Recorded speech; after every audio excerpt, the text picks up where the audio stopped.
2, 1. As the leftist tears downpour enters its 6th day, Democrats have embraced the rain dance. According to left-wing outlet Vox.com, modern witches are creating rituals to foster activism in the wake of Justice Kavanaugh's confirmation to the Supreme Court. We will analyze Democrats' demoncraft and cultic symbolism more broadly in politics. Then, Kanye totally kills it in the Oval Office. PC mobs tell us to stop calling them mobs, or else, and Vox's Jane Coaston joins to discuss civility. Finally, the mailbag. I'm Michael Knowles, and this is The Michael Knowles Show.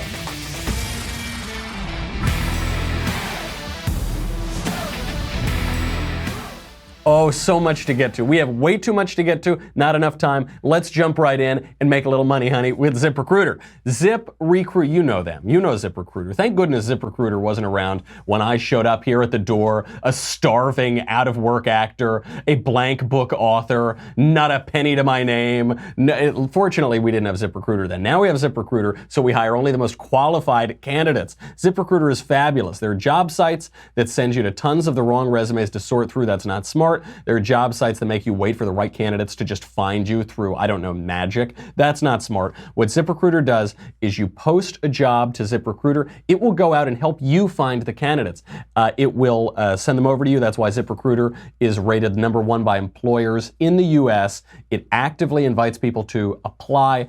And this rating, by the way, the #1 in the U.S. comes from hiring sites on Trustpilot with over 1,000 reviews. This is the way to do it. Go to ZipRecruiter.com/MKS. This is the way to find qualified candidates. Right now, you can try it for free at the exclusive web address. Pull over your car and write it down. ZipRecruiter.com/MKS. Go do it. Go right now. Go. I'm waiting. ZipRecruiter.com/MKS. One more time for good measure. ZipRecruiter.com/MKS. Kanye was in the Oval Office this morning. This was such a, I wish I could turn off my show today and we just watched the Kanye presser, the whole thing, and we still wouldn't have enough time. We'd still have to do another show tomorrow. It is so phenomenally good. It is one of these things you watch it and you just, I know some conservatives are still dour and pessimistic for some reason. Watching this, and just imagine you today telling you 3 years ago that this would be happening, that the biggest pop star in the world, the biggest popular musician probably on planet Earth, would be wearing a MAGA hat in the Oval Office talking about how great the Republican administration is and making fun of liberals with that language. You wouldn't believe it, but it's happening. It's how you know we're living in the Matrix. Without further ado, Kanye West, take it away. And that's a move. One of the moves that I love that liberals try to do. The liberal would try to control a black person through the concept of racism because they know that we are very proud, emotional people. So when I said I like Trump to like someone that's liberal, they'll say, oh, but he's racist. You think racism can control me? Oh, that don't stop me. That's an invisible wall. Mr. West, what would you like? Oh, your question. You have one question. We're going to go to another question. Okay. I answered your question. I don't answer questions in simple sound bites. You are tasting a fine wine that has multiple notes to it. You better play 4D chess with me like it's Minority Report. Oh, I'm tasting a fine wine too. That's the fine wine from MSNBC and the media melting down. And I love it, by the way. These guys, remember Kanye West said he and Trump have dragon energy? They really do. They do share something together. Watching them sit across from each other in the Oval Office, it's like seeing double. If I were a lefty and I went in there, I wanted to go get Donald Trump, I wouldn't know which one to shoot. I'd say, oh no, which is the real Trump? I can't. They're like such similar people, and they have such the same approach. When you go out there and you try to shame them, you try to get them to change their mind, you try to get them to stop saying what they want to say, they just flat out say no. They'll double down on what they're saying. You know, Kanye West said, you think that by using the word racist, you can control my actions. Well, ain't gonna happen. I was talking last week about how rapist is the new racist. It's just the way that the left tries to control you and pressure you into kowtowing to their will. It used to be they'd call perfectly good people racists with no evidence. Now they're calling them rapists with no evidence. And some squishy conservatives, they say, oh no, I don't want them. I don't want MSNBC to call me something bad. No. Donald Trump, he don't care. Kanye West, he don't care. They're sitting there in this room, arms crossed, come at me. So beautiful. He got so much pushback. What did he do? He tightened his MAGA cap on his head. And he's going out there saying, you know what liberals do? Like he's doing a stand-up routine. Absolutely beautiful stuff. By the way, he's there on the day of signing the MMA, I forget the actual title of the Music Modernization Act. Which is a very important piece of legislation, by the way, and it's good that he's here for that as well. And only this administration could have gotten that through with the Republican Congress and Senate. We'll get to that in a second. But he's there just fielding questions. He cannot be pressured. He cannot be forced to say some view that he doesn't hold. MSNBC, CNN, the mainstream media, they are furious about that. Open up your tumblers and let the good times roll. Okay. I'm doing this for everybody who's watching us who turned their volume down. You can put it back up again. That but was if you think you're bonkers. going to get a thoughtful play-by-play and political analysis, you're not, because that was an assault on our White House. We're not. You can't analyze some of that stuff that was said. As we warned you at the top, there was a little bit of profanity. There was actually more than you heard. We were able to bleep some of it out, but there was some of it did make it in there. That was crazy. That was bonkers. All of a sudden now the left, they're clutching their pearls about profanity. They hate profanity. These are people, the left airs PSAs of little children screaming the F word, all of these things. They have slut walks. Every big sign that they post is F this and F Trump and F that. That's, they tee hee hee, they all giggle, now they clutch their pearls. He said Kanye West might have said a swear word in the Oval Office. Just Google Lyndon Johnson cussing. Lyndon Johnson cursing. Listen to what Lyndon Johnson said in the Oval Office. I'll tell you, his language was a lot saltier than Kanye West's. How about Bill Clinton? So we're talking about what Kanye West said in the Oval Office. When we think back on people degrading the Oval Office, what did Bill Clinton do in the Oval Office? You know how I like cigars, for instance. I'm a cigar fan, a cigar enthusiast. And they say sometimes a cigar is just a cigar. Well, for Mr. Clinton, sometimes a cigar is not just a cigar, and sometimes it's not just a cigar in the freaking Oval Office. You hacks, you hypocrites, open up the tumblers, open Kanye's. And what they're really upset about is that it's not just a racial thing, though there is a racial component. They're upset that a prominent black man is now a Republican, is supporting a Republican administration. They're also upset that a celebrity is supporting a Republican. They're also upset that a young person is supporting a Republican. They're also upset that a musician is supporting. It's a perfect storm. And they're all Alyssa Milanos. They're all these little kind of doughy white people. Alyssa Milano's not doughy, but she is, her intellect is at least a little bloated. And and they say, make Kanye again. Kanye, he's not allowed to say these things. And what does he do? He tightens that MAGA cap even tighter. Absolutely beautiful stuff. We're going to have to talk about this with Jane Coaston when she comes on, because the left is furious. The narrative is breaking down. What MSNBC is saying, they said, you probably had your TV on mute. No. You had your TV on mute, MSNBC. We were all watching it. And you wish we had our TV on mute. They're saying, no, it's the Wizard of Oz. No, don't look over. Don't look at the man behind the curtain. No, don't believe your lying eyes. Sorry, I saw it. Love it. We've got to move on, unfortunately, because there's so much to get to. The Democrats are now admitting that they're practicing witchcraft. Am I like the voice of one crying out in the wilderness right now? I was calling this last week, and now they're admitting, yeah, we practice witchcraft. Before we get to that, I've got to thank Bamboo HR. Let's make a little more money, honey. I know this, I'm trying to make this day even better. You've got Kanye becoming a huge Republican. You've got Democrats admitting that they're witches, and now I just want a little money to make it perfect. And I can help you make some money because Bamboo HR manages all of your employee data and automates the countless tasks you have to deal with. If you own a small or medium-sized business, if you work in HR, you know how crazy it can be. Look, you can imagine working with me, HR is a top concern for people. And, I'm sorry, my phone is ringing. Michael. I know, this is I'm sorry. This is why we need HR, is because of accidents like this. we gotta call up our HR manager.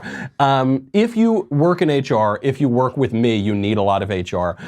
It's very important, and people don't want to deal with it. They don't want to deal with the spreadsheets, the time off to manage things, the never-ending paperwork, the countless random employee issues. The stress is huge. Let Bamboo HR make it easy. It's totally intuitive. No long-term contracts or commitments. Right now, Bamboo HR is giving my listeners a special extended free trial. Instead of their standard 7-day trial, you can try out Bamboo HR for a full 14 days. BambooHR.com/Covfefe, C-O-V-F-E-F-E. For this exclusive extended free trial, BambooHR.com/Covfefe, C-O-V-F-E-F-E. Limited time offer, only available now.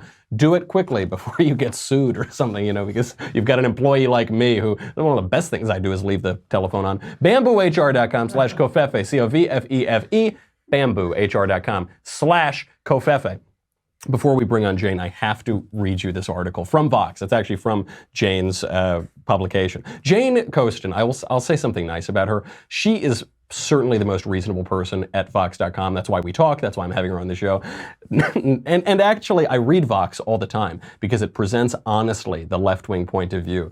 And they're being really, really honest today. They have this piece out, "We refuse to be silent any longer, magic as self-care after Kavanaugh." And I actually managed to infiltrate a recent Democrat strategy meeting. I got to go down there, I got to bring a camera, and I got to see firsthand how the Democrats are retooling their strategy through the midterms. By the pricking of my thumbs, something wicked this way comes. How now, you secret black and midnight hags? What is to do? A deed without your name.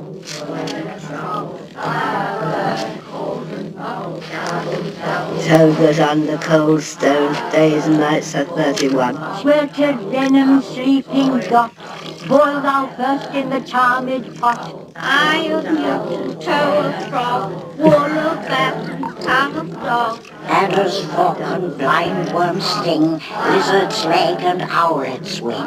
Nose of Turk and Tartar's lips, severed in the moon's eclipse.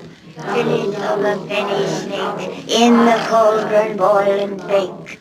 Liver of blaspheming Jew, gall of goat and slips of you. I conjure you, by that which you profess, however you come to know it. Answer me to what I ask you. Answer me, Dianne Feinstein. That last one was Dianne Feinstein there. If you couldn't see, I think the shot was mostly from the back of her head, but that was Dianne Feinstein. So this is how the article goes. Quote, "Modern day witches are creating rituals to foster solidarity, activism, and healing." It goes on. "First, take a candle, then pour some salt into your hand. Then, keeping the grains in your palm, take a pen to write out a thank you to Christine Blasey Ford, the woman whose allegations, uncorroborated, evidence-free, frequently contradicted and refuted allegations of sexual assault against Supreme Court nominee and now Justice Brett Kavanaugh stunned a nation. Or if you prefer, simply say, I believe you. It's just one of the many quasi-religious rituals circulating the internet, particularly pagan and hashtag resistance circles." I love that they conflate those two. The pagan and the resistance circles, they're very similar. "In the wake of Kavanaugh's confirmation, these rituals help self-identified witches process trauma, anger, and grief." Now, I will tell you something. I have always appreciated the political philosophic value of Exodus 22:18. "Thou shalt not suffer a witch to live." I have long appreciated that. And I told you this. We were talking about this just a couple days ago. Leftism can rise to the level of religion. And these days, it really seems to have risen to the level of religion, and not good religion. I will point out, because this thing goes on and on, people describing the rituals as a vital spiritual solidarity. And it also goes on to talk about the 20% of Americans who identify as spiritual but not religious, for whom rituals can provide a framework for finding meaning in trauma or pain. I talk often about spiritual but not religious. It is just fertile ground for this kind of religion. Everybody's got to serve somebody. And for the atheists who are watching, conservative atheists, conservative agnostics, I just want to point out, atheists always get this wrong, and agnostics, I think, kind of miss the point here too, which is when they say, oh, it's so silly. Religion is so silly. Oh, it's so ridiculous. It's superstition. Some things can be superstition, but religion inheres in every human society throughout all of history since the dawn of time Perhaps that tells us something about the human condition. Perhaps that tells us something not just about our own condition and our own longings, but the satisfaction of our longings, which exists in the metaphysical and the spiritual world. Perhaps it tells us that, because everybody's got to serve somebody. You know, the piece goes on, it says, describing their meditation and ritualistic process, yoga teacher Laura Kelleher told Vox, as a non-binary, gender-fluid person, I'm focusing on integrating my own feminine and masculine aspects, and moreover, the abusive and abused parts of my psyche. Okay, but by the way, this means Matt Walsh was right too when he said that yoga is just paganism and Satanism. It is witchcraft. You know, Mayor Bolshevik Bill de Blasio in New York, he signed a bill today saying that there's now a third gender on birth certificates, male, female, and X. That's witchcraft. That's hocus pocus. That is superstition. There are two sexes. We know that there are two sexes, and there are men, there are women. There are men who think that they're women. There are women who think that they're men. And there is a small number of people for whom their sex is a little ambiguous. They might have an extra X chromosome. They might have ambiguous genitalia. That's a real thing. Of course, that's a real thing. But that's not a third gender. That's a combination of two. That's the idea that there is some third sex or gender. That is a fiction. That is witchcraft. And this religion of leftism gets worse and worse. Before I bring Jane on, I have to show you this. Remember that guy, the one who kicked the pro-life woman at that rally? They're on YouTube, they're calling him Cuck Norris because Chuck Norris would roundhouse kick people, and this guy is, not the manliest man, so they're calling him Cuck Norris. Anyway, you might remember him. The 16-year-old and I can't have this baby. Think you should keep it? It's a baby. If someone was raped and she gave birth and she decided to kill her 3-year-old child. I meant to get your phone! So I didn't notice this the first couple times. He's wearing a pentagram on his neck. He's wearing the sign of Satan on his neck. That's no coincidence. Do we think that's really a coincidence? No, he might say, oh, it's just a sign that he likes. Yeah, well, why? It's a very specific sign. Oh, it's no big deal. Well, if it's no big deal, why is he wearing it? And why are all of these hysterical mobs focused around one thing, the fictitious constitutional right to kill a baby? You notice this guy kicks this woman because she was at a pro-life rally. All of the Kavanaugh hullabaloo, all of the witchcraft that Fox is talking about in the wake of Kavanaugh is about the fictitious constitutional right to kill an unborn baby. It's about Roe versus Wade. Maybe that's not a coincidence. Maybe that's because ideas do have consequences. Little decisions, little indecisions have major consequences. If you trace bad ideas back far enough, you get to the devil. You got to go back pretty far for some of them, but you do get to the lies. You get to the father of lies, and that cultic aspect is hard to ignore. You have to almost willfully ignore it. But I really appreciate Vox. This is why I read Vox all the time, because they do provide very honest perspectives. For honest left-wing perspectives that you're not going to get anywhere else. And the best person at Vox, you all know the best person at Vox, is Jane Coaston, who I have on now. Jane, do we have you? We do. How are you? Jane, thank you for coming on. I appreciate it.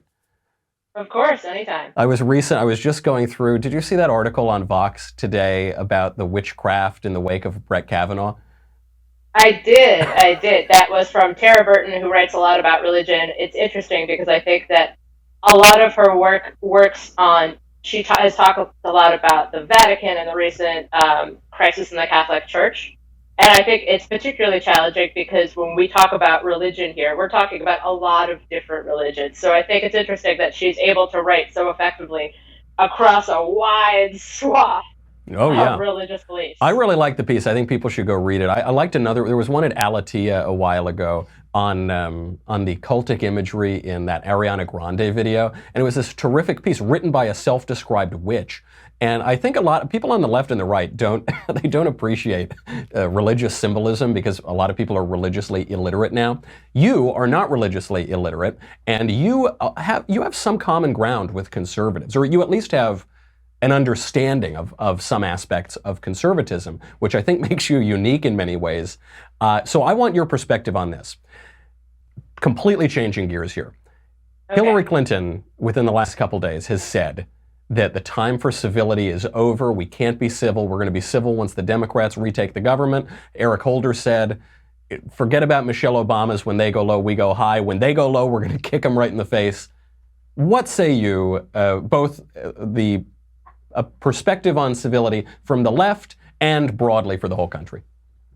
Well, I think from the left, we have to recognize that the left is responding to this phenomenon at which the right has basically been saying, why are you kicking yourself? Why are you kicking yourself? Why are you kicking yourself for 3 years?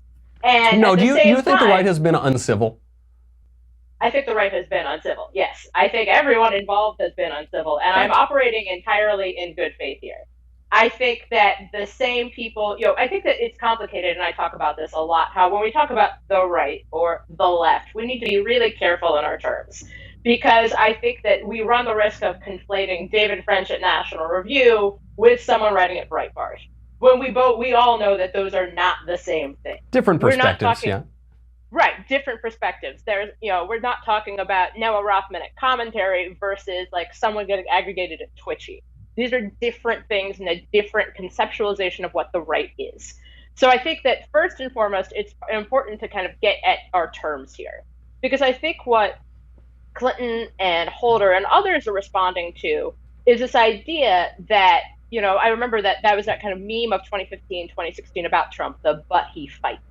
That, Trump accusing Ted Cruz's father of being the killer of JFK.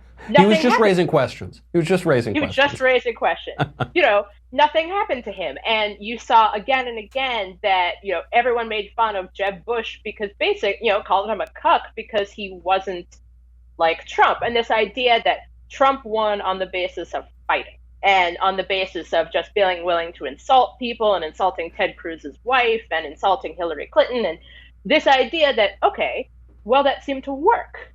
And now you're seeing, I think, some people on the left say, like, all right, well, I mean, I think that's what you're kind of getting, and I think that Jane has brought this up before. Michael Avenatti is a logical presidential candidate because he's just as terrible. Right. But, and I totally grant you, Donald Trump fought very hard against his Republican primary opponents and against Hillary Clinton. But you remember Hillary Clinton called half the country deplorable and irredeemable. This wasn't, and I'm not even that concerned about political rhetoric per se, because both sides can get nasty, both sides can fight. What I'm talking about, though, is since President Trump won, you've got elected Democrats, Maxine Waters, say, go out there, find Republicans where they eat, where they sleep, go to their homes, harass them in public. I don't think that we have seen a similarity on the right. I actually don't think that there's moral equivalence here. I think that it's challenging because, again, we're working with our definitions of like who gets to be counted on the right. Because I know that if I bring up Unite the Right and Charlottesville, you will rightly say, like, those aren't conservatives. Richard Spencer is They say that they're not conservatives. They say that they're alternative. Yeah. And then they'll, you'll see like David Duke when he was at Unite the Right was like, I'm here because of Donald Trump. And understandably, conservatives will be like, whoa, that's not on us. That's not a part of us. But those guys, Jane, surely there's a difference between David Duke and Richard Spencer and now I think what has atrophied to the 5 people in their basements who call themselves alternative right, down from 200 or 300, to Maxine Waters, who's an elected Democrat and who's been in office forever.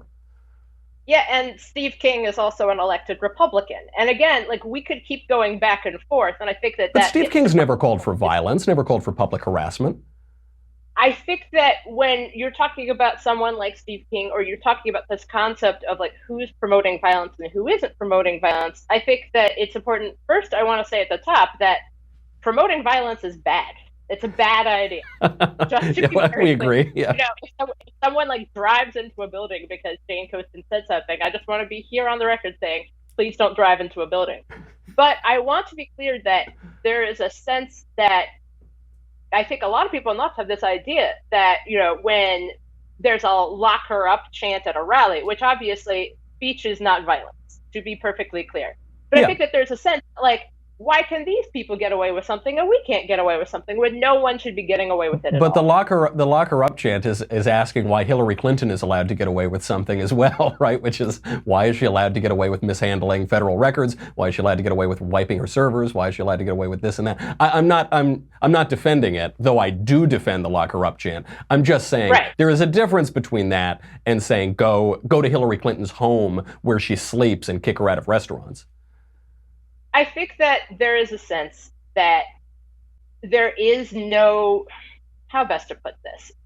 I think that for some people on the left, there is a sense that the degradation of how people see politics and the personalization of politics means that there's an idea that, if you see Ted Cruz, that's the same Ted Cruz who is, making fun of Beto O'Rourke for pointing out the murder of Botham Jean in a Twitter ad.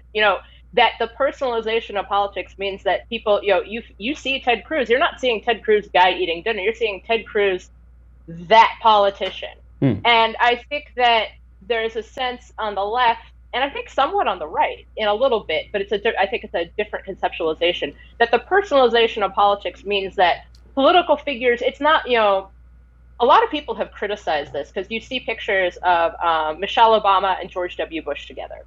And they've talked a lot about how they have this really enjoyable friendship. And people get very mad about this on both the right and on the left. Because there's that, that old spy versus spy thing that everyone kind of clocks in, we yell at each other, we clock out, we go back to hanging out. Which in some ways is actually kind of how it should work a little bit. Yeah. But for a lot of people on both sides, there's a sense like, no, this is a fight to the death. You see people who start longing for the return of the Civil War, which no one should long for the return of the Civil War. And you see that on both sides. People saying like, well, the red states have more guns, or like, well, we do have more guns. I mean, there's no question about that. I think that, one, the Civil War was bad and we shouldn't do it again. But also the personalization means that, people, when someone is sending Maxine Waters or someone is sending Cory Gardner death threats, you're not sending a person death threats. You're sending this political entity who's not a real person. Well, I think that I do want to point out on the personalization of politics, though, because I agree with you entirely. I despise the personalization of politics. I will point out, just as an historical point, it was the New Left that adopted this mantra in the 1960s. The personal is the political. The political is the personal. Second wave feminists, but much more broadly than second wave feminists. And I don't know, I think you're seeing the fruit of that today.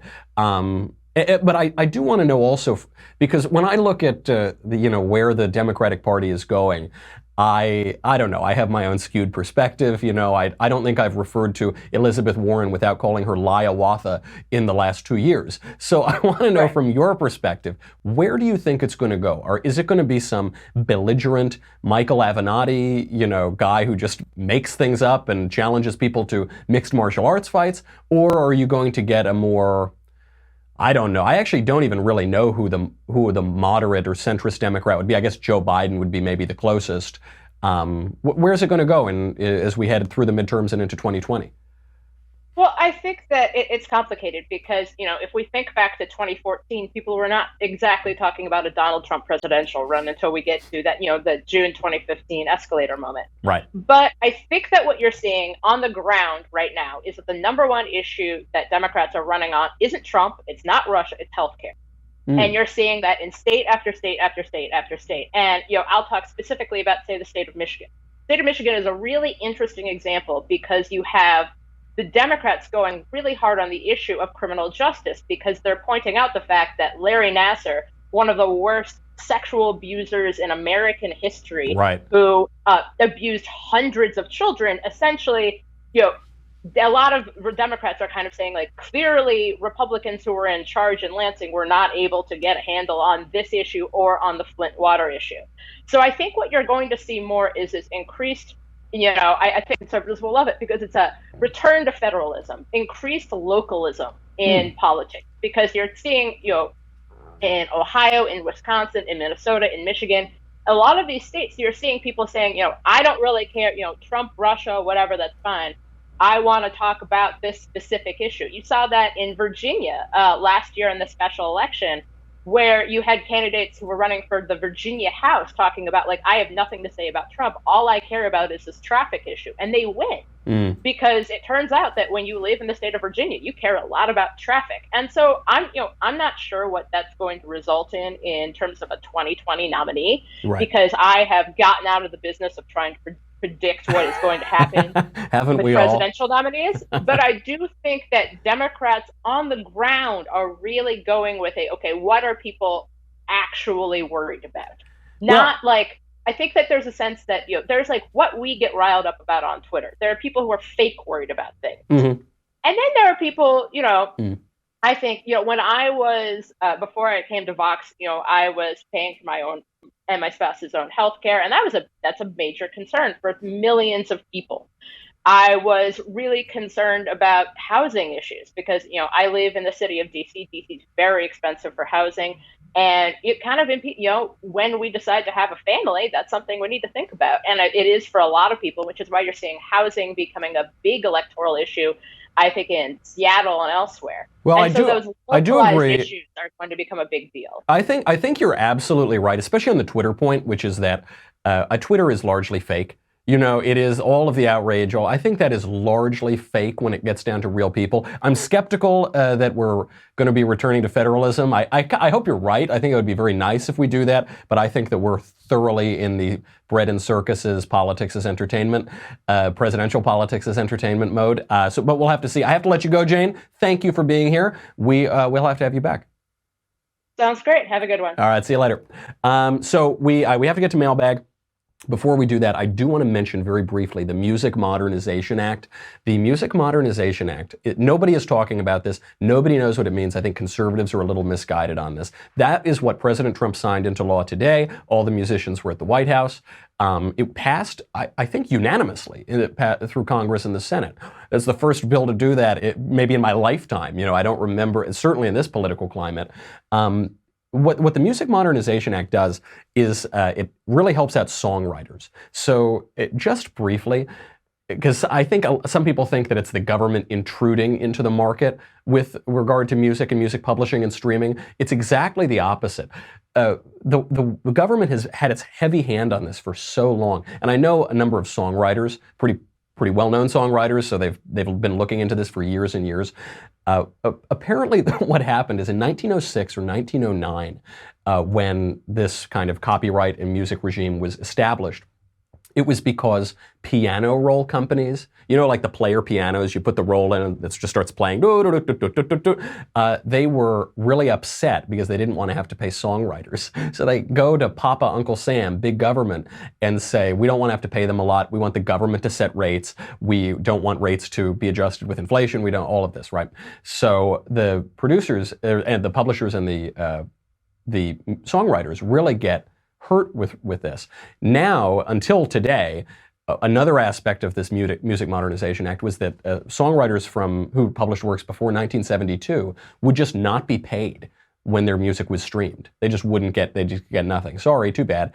The whole regime was really messy. This bill is the biggest change to that since 1909, since the first decade of the 20th century, and it took a lot of political courage. The reason is no senator, no congressman wants to champion the rights of songwriters. Like, who cares? They're kind of spread out all over the place, LA, Nashville a little bit. Nobody wants to be their champion. There's no political upside for them to put their necks out for this. It's a complicated issue. You don't want to upset either record producers or this or that. And it took a lot of political courage. And a lot of songwriters are saying, Democrats were behind the bill, but only this administration could have gotten it through. Only a pro-business, pro-market administration who took this seriously and was willing to take the political risk and the moral risk could have gotten this through. And that's what I've been saying all week, and I've been saying it for a long time about this administration. It has real moral clarity. I'm not saying the president knows everything about this law. I don't know that he's read this law. Probably he hasn't read this law. But he does have this kind of gut instinct, it seems, on moral and political clarity, and I'm glad we could see that. And I'm glad that we could also get that Kanye presser out of it, too. We got a lot of mailbag coming up. Don't go away. But you got to go to dailywire.com. If you're on Facebook and YouTube, head over there. You get me, The Andrew Klavan Show, The Ben Shapiro Show. Guys, none of this matters. This is what matters. If you haven't gotten your Tumblr yet, then I'm sorry that you've drowned. May the Lord have mercy on your soul after that Kanye presser in the Oval Office. If you have your Tumblr, but it's filled to the brim, you're worried, you're worried for your family and your property and yourself, go get another one. Go to dailywire.com. We'll be right back.